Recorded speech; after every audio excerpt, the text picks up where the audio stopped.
The Messiah said, "When you come to know yourselves, then you will become known, and you will realize that it is you who are the sons of the living Father. But if you will not know yourselves, you dwell in poverty, and it is you who are that poverty." Ito, katanungan, mapagpalang Sabat po mga kapatid, lalo na po sa ating mahal na Sultan Hashim. Ask ko lang po, ano po kaya ang magagawa ng OHC sa current situation para mapagising sa katotohanan ang BBM governance para gumising na siya? Kung may magagawa man o walang magagawa, kung may ginagawa, hindi ko pwedeng sabihin dito. Yun lang mga kapatid. Those are confidential nature.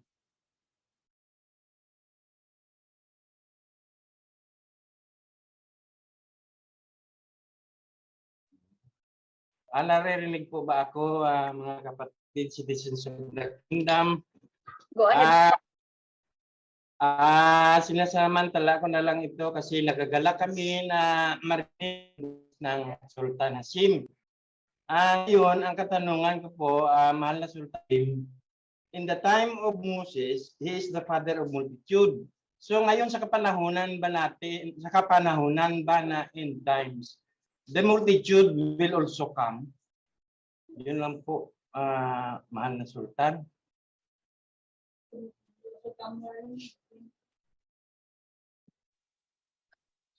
The multitude will also come, yes. In fact, they are reaching out.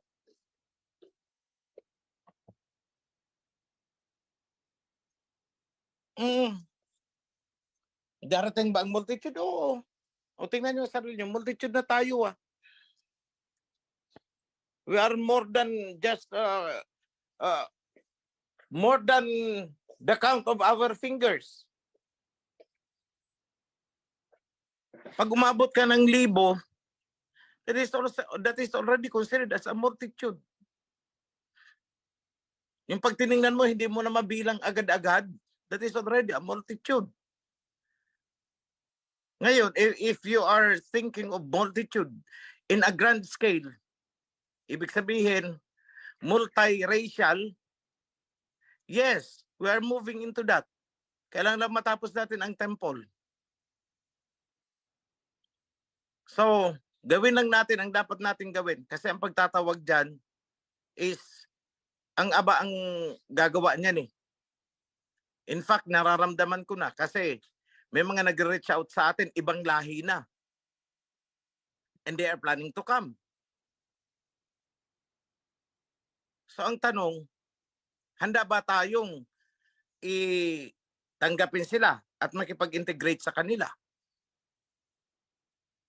That's the biggest question eh. Kasi baka mamaya, baka makakita tayo na may ginagawang ganito, sobra ang prejudices natin. Sometimes we need to be tolerant of small things na medyo kakaiba sa atin. May mga kultura ding pinanggalingan ang mga yan. O handa ba tayo? Baka mamaya wala na tayong ginawa ang iba dyan, kundi magbantay ng magbantay kung manilip ng manilip kung ano ang mali ng ibang lahi na pumunta sa atin. That would not help. Criticize dito, criticize doon. Kakalad ka rin na sa tribunal. That would not help. Hindi makakatulong yun. So are we ready? Kasi para matanggap mo ang mga yan, you have to loosen the door ng konti. At pag nakapasok na, doon mo na lang ulit tuturuan yan. Hindi yung outright pagdating, ay, hindi ka dito pwede sa amin. Defiled ka. Ay, hari tayo dyan. Sometimes, yung salitang defiled is nagagamit ng karamihan. Hindi ko nila lahat. Nagagamit ng karamihan sa maling pamamaraan. The word defiled is used in the wrong context. Paano kung puro defiled na lang? Ay, yung negrong yan, defiled. Huwag papasukin sa gate. O tama ba?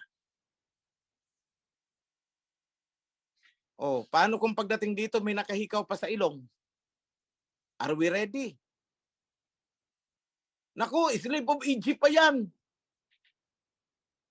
Defiled, hindi yan pwede dito. Oh, paano na? So, may tamang panahon para sa anumang bagay. For everything, there is the proper time. But we need to prepare. Yun lang naman.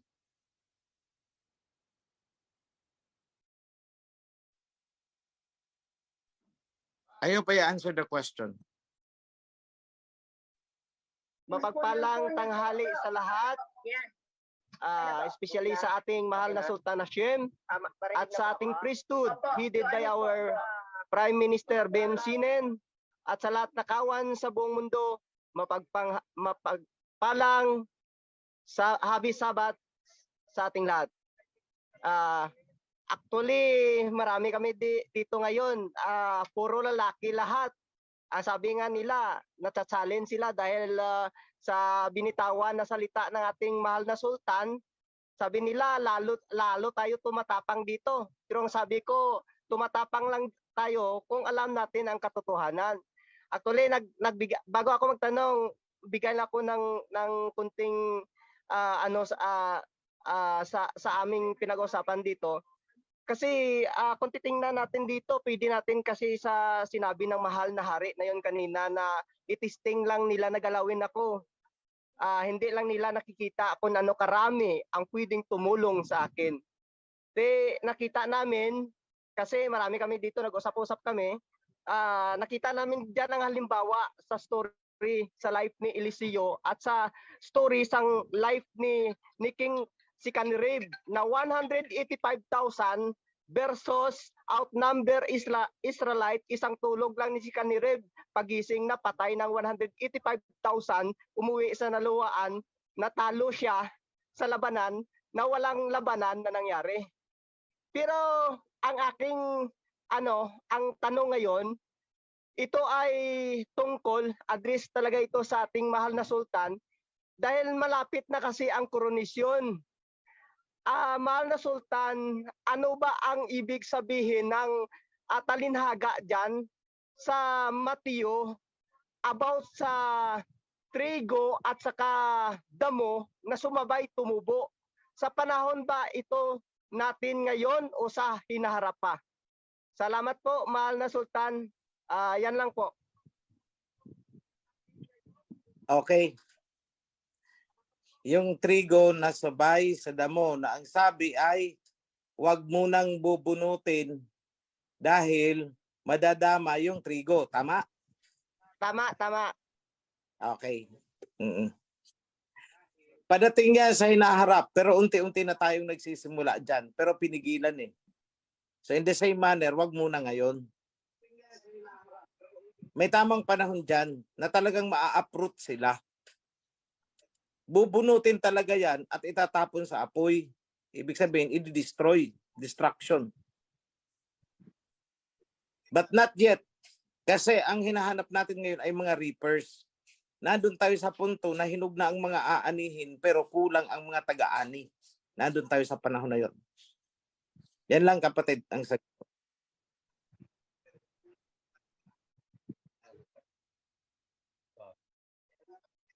Punta naman po tayo sa FB Live. Blessed Sabbath po, mahal na Sultan Hashim. Ask ko lang po, sana bakit po kaya ang oper lang ang naging solid exchange? Anong Asian countries? Salamat po. Sa Asian countries, ang oper ang pinakasulido daw na exchange. Ano kayang dahilan, mahal na hari? Mahal na Sultan. Ganito lang yan. Kasi tayo talaga ang hinawakan ng todo-todo ng mga colonizers. Dito nag-stay sa atin ng napakatagal ang mga Spaniards. We have been colonized for so long, for centuries. Kung hindi ako nagkakamali, 4 na century o 400 years. So talagang naluto tayo ng naluto. Pag hindi ka sumunod, ma-ostracize ka. Una, pag hindi ka sumunod, ay di patay ka kasi may nakatutok na espada sa iyo habang pinaluluhod ka sa harap ng krus. Pinaluluhod ka sa harap ni Itot. So luhod ka, yung lolo ng lolo ng lolo ng lolo mo, luhod. Yung anak no na lolo ng lolo mo, luhod. O hanggang sa lolo ng lolo mo, luhod din. Hanggang sa lolo mo, luhod din. So, kaya yung mga naiwan na mga kaapu-apuhan, hindi na nakita yung eksena na yung unang pangyayari. Akala nila, kaya lumulod ang lolo nila kasi yun ang tama. So, kumbaga, inculturation ang nangyari sa atin. Masyado tayong naluto. Kumbaga sa droga, nung una pumapalag. Naturukan.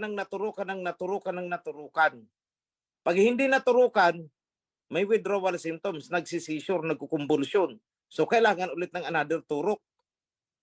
Naging addicted. O yan po ang nangyari sa atin. Kaya ang buong Asia na to, kasi itong tinutukan nila eh. Now I see the reason bakit talaga itong bansa natin ang tinutukan among the countries in Asia. Eh kasi dito pala si Sibol, yung mensahero ng silangan. Eh kahit na naman anong gawa nila, naging Chanos din naman ako. As everybody was. Pero bakit sumibol pa rin? Ibig sabihin, walang nagawa ang kanilang droga. Lumutang pa rin yung diwa. Ganun lang yun. So alam ng mga serpents yan na dito lulutang kasi nga alam nila na dito pumunta ang mga remnants. Maraming remnants ang naandito. Lalo na ang tribe of Ephraim. Ang tribe of Manasseh, andun sa may India. Tribe of Ephraim, napunta dito. Eh alam nila sa Bible, sa scriptures, na ang sisibulan ay tribe of Ephraim. Eh nasa ng Ephraim? Eh andito sa atin. O ito ang inagapan nila. Kailangang makurap ito ng todo-todo para wala nang lulutang. Eh lumutang pa rin si Operio eh. So ganun lang po yun. That's why among nations in Asia, tayo talagang niluto ng todo-todo. Talagang well done tayo, almost sunog. Yan lang po mga kapatid. Yan. Maraming salamat po, mahal na Sultan, sa kaliwanagan. Basahan ko lamang po isang katanungan ng kapatid from Facebook Live. Ang sabi po niya is, nakapanood po daw siya na isang video na ang nagbabalik na po, green na po yung disyerto. At magbabalik na po ba ang Sahara Forest? At sakali mang ganun na nga po ang mangyayari, mapakikinabangan po ba ang mga halaman o puno na tutubo doon bilang pagkain natin? Yun po, ang katanungan ng isang kapatid na gusto magkaroon ng kaliwanagan, mahal na priesthood at mahal na sultan. Kung mapapakinabangan ba ang mga tutubo doon na pagkain natin, ano naman ang gagawin natin doon? Di naman tayo pupunta doon para doon kumain eh.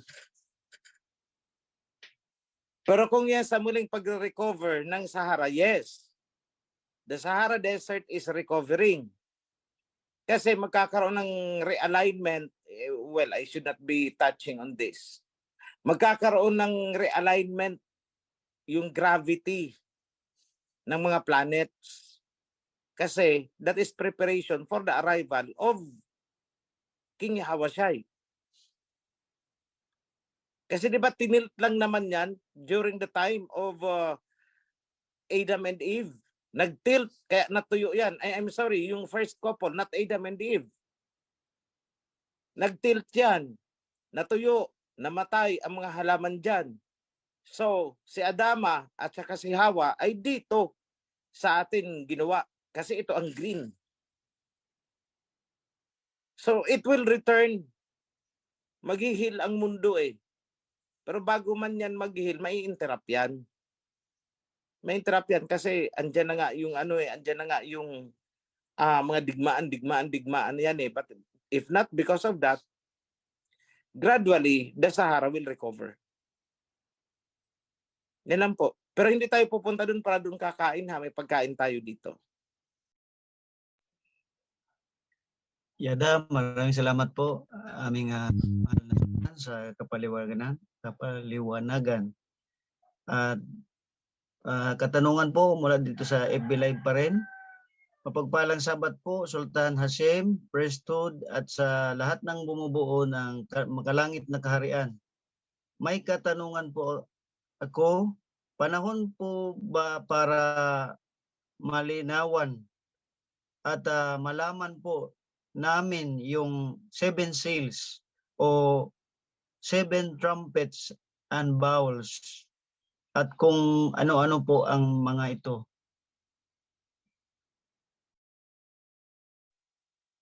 Okay, nakasil nga paano natin malalaman? Di ba nakasil yan? O, sino magbubukas ng seal? O, doon tayo magsimula. Sige na nga, pagbigyan ko. O, di ba? O, ganito ang istorya niyan. Sa unang bahagi ng chapter, sa taas, mababasa nyo doon na may inilatag na mga trono. Naandun ang mga elders. Correct? Tapos may nakaupo doon sa trono. Tama? Tapos may 4 na creature doon na maraming mata. Correct? Tapos, nung nakaupo na yon na iset up na ang mga trono, bumaba ngayon si King Yahawashi. Tapos, lumapit doon sa nakaupo sa trono.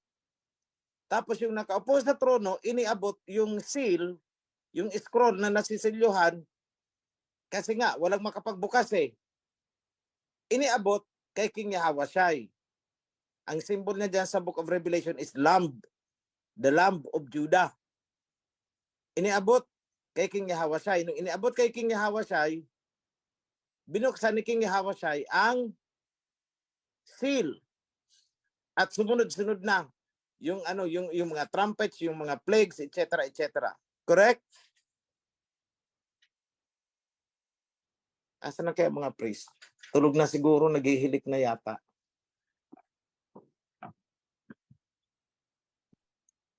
Tingnan niyong mabuti yung sequence nun ha. Tingnan niyong mabuti yung sequence kasi I want to grab the opportunity para maintindihan niyo ang senaryo dyan. Okay? May seal, may inilatag, trono, naupo ang mga elders sa paligid ng trono, may nakaupo sa trono. Tapos, yung nakaupo sa trono may hawak na seal. Nagtatanong, sino ang makakapagbukas nitong seal para mabasa natin at malaman na? Pero ni isa, walang makapagbukas. Ngayon, bumaba si King Yahawashi, bumaba, descending from heaven, the Lamb of Yahweh, the Lamb of Alahayam. O di ba si King Yahawashi yun? And then, pumunta siya doon sa, nakaupo sa trono. Inabot niya yung seal, yung scroll, at siya ang nakapagbukas ng seal. Tingnan mabuti ang sequence. Ganyan din po sa Daniel 7. Or, ano yun? Chapter. Yes, Daniel 7 yata. Na may mga nakaupo doon. May trono. Sa Daniel ito ha, dinidescribe ko. May mga elders, may mga throne. Nakaupo doon. Tapos sa isang trono sa gitna, nakaupo daw si Ancient of Time. O, binura. Nakaupo yung king. Hindi sa Ancient of Time, hindi kalendaryo ang nakasabit doon sa trono. Tapos nung nakaupo na ang king doon sa trono, bumaba ngayon si King Yahawashi. Pagbaba niya, pumunta siya doon sa pinuntahan niya yung nakaupo sa trono. Tapos yung nakaupo sa trono, sumamba kay King Yahawashi. O tingnan mabuti yung sa Daniel, pareho at saka yung sa Revelation, pareho ang sequence. Huwag na kayo magtanong kung sino nakaupo sa trono. Pag nagtanong pa kayo dyan, bumalik kayo sa tawag dito. Saan ko kayo pababalikin? Huwag naman sa kinder. Ayan. So, pero kung anong content ng seal, wag muna ninyong alamin ha. Wag niyo naman anuhin yun. Wag niyo naman nang intindihin. Okay? Wag niyo naman nang problemahin. Ganun lang yun. Wag na muna. Maging masunurin. Wag mo nang sabing asarin. Wag muna nating pakialaman ha. Wag muna. Wag muna. Okay, yun lang yun. Maraming po sa FB Live. Sagarin po natin habang bihira na natin marinig ang boses ng ating mahal na Sultan. Dito po, mapagpalang Sabat po, lalo na po sa mahal na Sultan Hashim. Tanong ko po, yung po bang nabanggit na river from the temple sa Ezekiel chapter 47 ay lalabas po ba pagkatapos ng templo natin sa Mount Zion? Salamat po sa kasagutan. Wag nyo nang hintayin yung tempo matapos, ang river ay naandyan. Yun lang.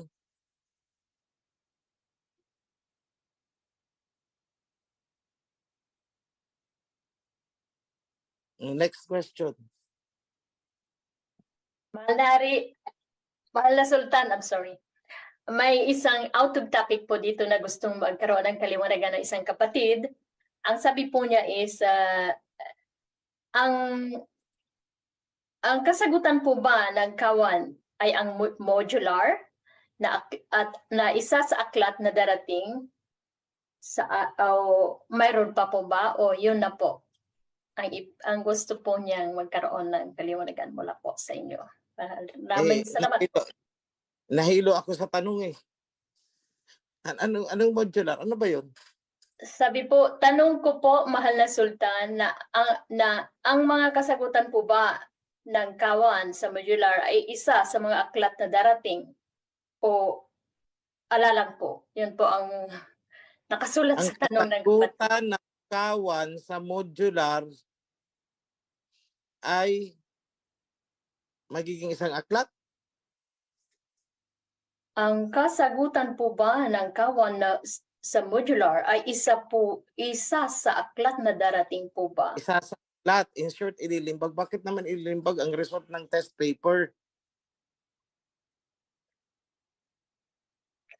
Kapatid, kung andito ka sa Zoom, pwedeng ikaw po ang magtanong sa mahal na Sultan kung ano po yung kasi hindi po natin maliwanagan.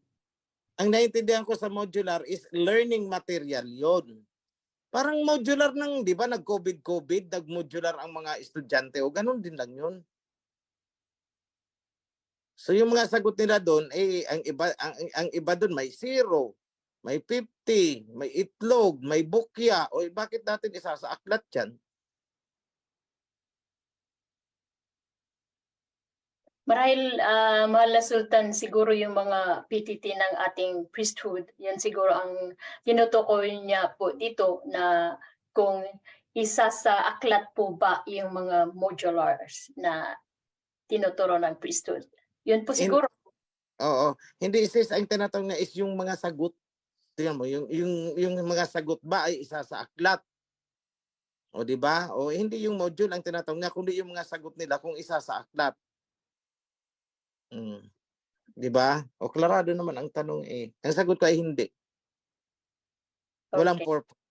Oo. But you have to answer that honestly because that is a learning process. Malalaman ng teacher kung natututo kayo, nakukuha nyo ang lesson o hindi. Kasi kung hindi, di uulitin. Wala namang ibinabagsak dyan. May binabagsak ba kayo sa MOE? Minister of Education. Asa na si Dr. May binabagsak ba kayo pag mali ang sagot?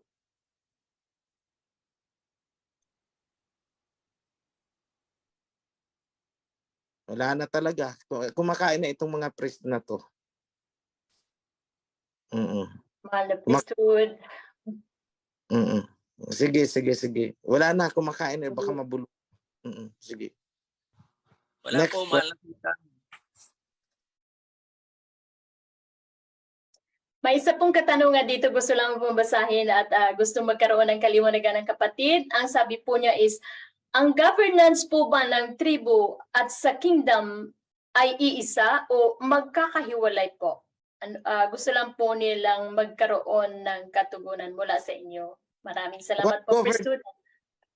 Hindi magkakahiwalay kasi iisa lang naman ang covenant. So there will be only one government regardless kung anong tribo kayo. Isa lang. Walang kanya-kanya dito. Isa lang. Sila ang magpapata. Sige, yan ang sagot ko, sis. Mga kapatid, kasi galak na galak ako sa Sultan na napakagaling. Walang kahalang tulad. Para muli, mahal na Sultan. Ang katanungan ko po, yun sa gabi, yung pagdating sa babalik sa history, yung pagdating ni Magellan, ano po ba ang system of government natin na mga operya noon? Yun lang po. Okay. So yung tinatanong niyo po ay ano yung sitwasyon natin nung dumating dito na inabutan nila dito? Anong system of government ang inabutan nila dito? Yun. So, unang-una, nung dumating sila dito, progresibo na ang ating bansa. Tinatawag tayong Metropolis of the East. In short, trading hub na itong bansa natin.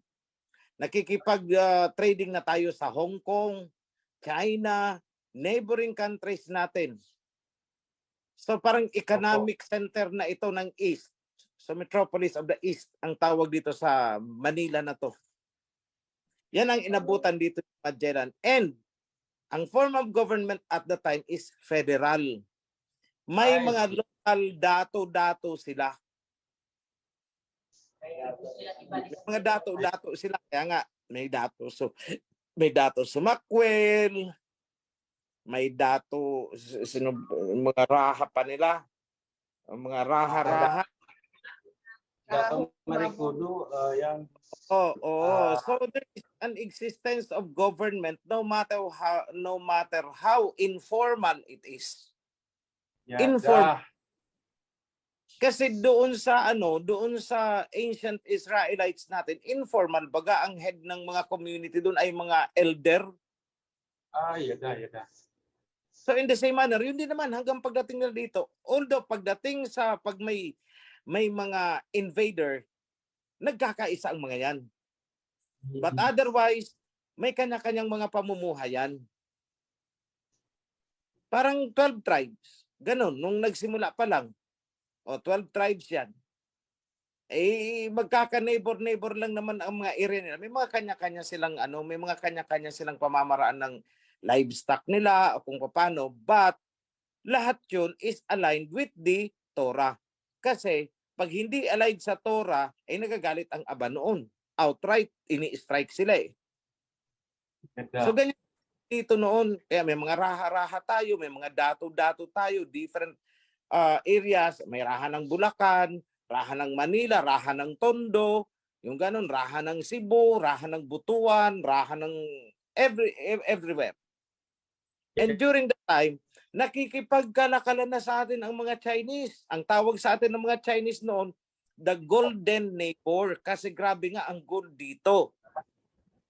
So, ang mga barko ng China, balik-balik, labas-masok dito sa atin.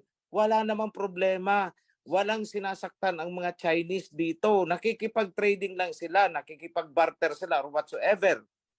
Ngayon dumating ito si Magellan.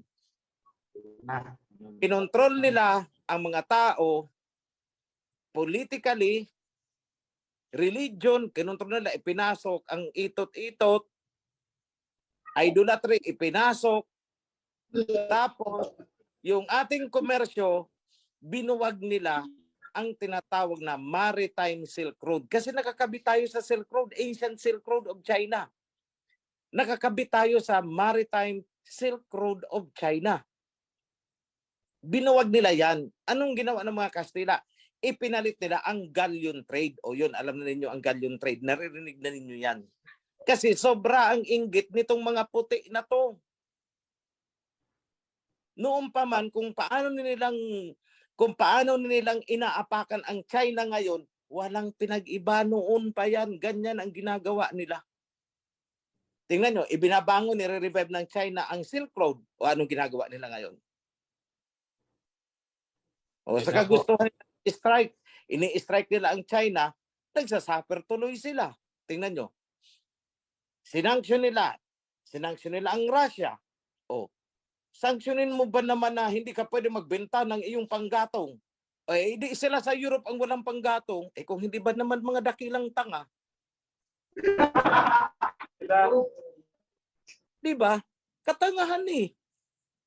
I-sanction mo. O, paano ka dideliveran yan? O, kunwari, China ang pinanggagalang ng LPG natin. Kunwari lang ha, yung LPG bigas galing ng China. Tapos sasabihin, isanksyon namin kayo. Hindi dapat bilhin ang bigas ninyo. Hindi dapat bilhin ang iyong LPG.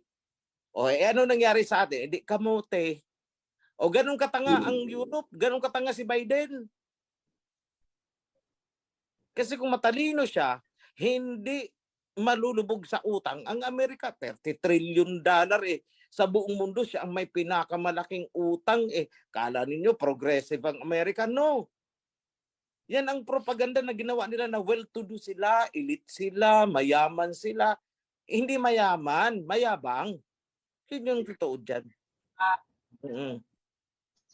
So, yan po, kapatid, ang sitwasyon natin na inabutan dito, di Magellan. Kaya itong mga world history na binabasa at itinuro sa atin, puro kalokohan yan. Ituro ba namang Magellan discovered the Philippines? Anong discovered? Invaded is the right term. Magellan invaded the Philippines.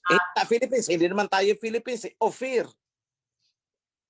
Kasi kung i-write natin ang history, Magellan came over and invaded Ophir and rename it into Philippines in honor of the King of Spain. That is the truthful history. Nung nandito na sila, sinira nila ang komersyo natin. But we were formerly the trading hub of Asia. Manila is the metropolis of the East. Sa inggit nitong mga Europeans na to, binuwag nila ang ancient maritime Silk Road connection natin with China. Sinakop din ng mga Briton ang China, sinalakay doon. Ang mga Espanyol, sinalakay tayo dito. Nag-collapse ang ancient maritime Silk Road. Ipinalit ngayon ang galleon trade. Nakita nyo kung gaano ka-inggitero yung mga serpents na yan. Hanggang ngayon yan. Hanggang ngayon. So this very situation ngayon is nothing new. Nothing has changed under the sun. Yada po. Maraming salamat. Justice. Okay, I hope I answered the question. Maraming salamat po. Maraming Sultan. Yada, maraming salamat sa katanungan mo, Bro Joe, at sa kapaliwanagan ng ating mahal na Sultan Hasim sa napakahusay at makatotohanang paliwanag. Mga kapatid, sa kadahilanan, umabot na po tayo sa takdang oras pagkatapos ng ating banal na gawain. Nais po naming pasalamatan ang ating mahal na Sultan Hasim, ang ating punong ministro, President, at ang ating priesthood, ang lahat ng may ministry at committees, ang ating host at ang kapatid na mga technical operators. Be blessed, mga kapatid. Signing off for another na ako ha. Mag-exit na permission. Be blessed, be blessed. Keep it up. Remain steadfast in the covenant. Yun lang ang ang habilin sa inyo ha.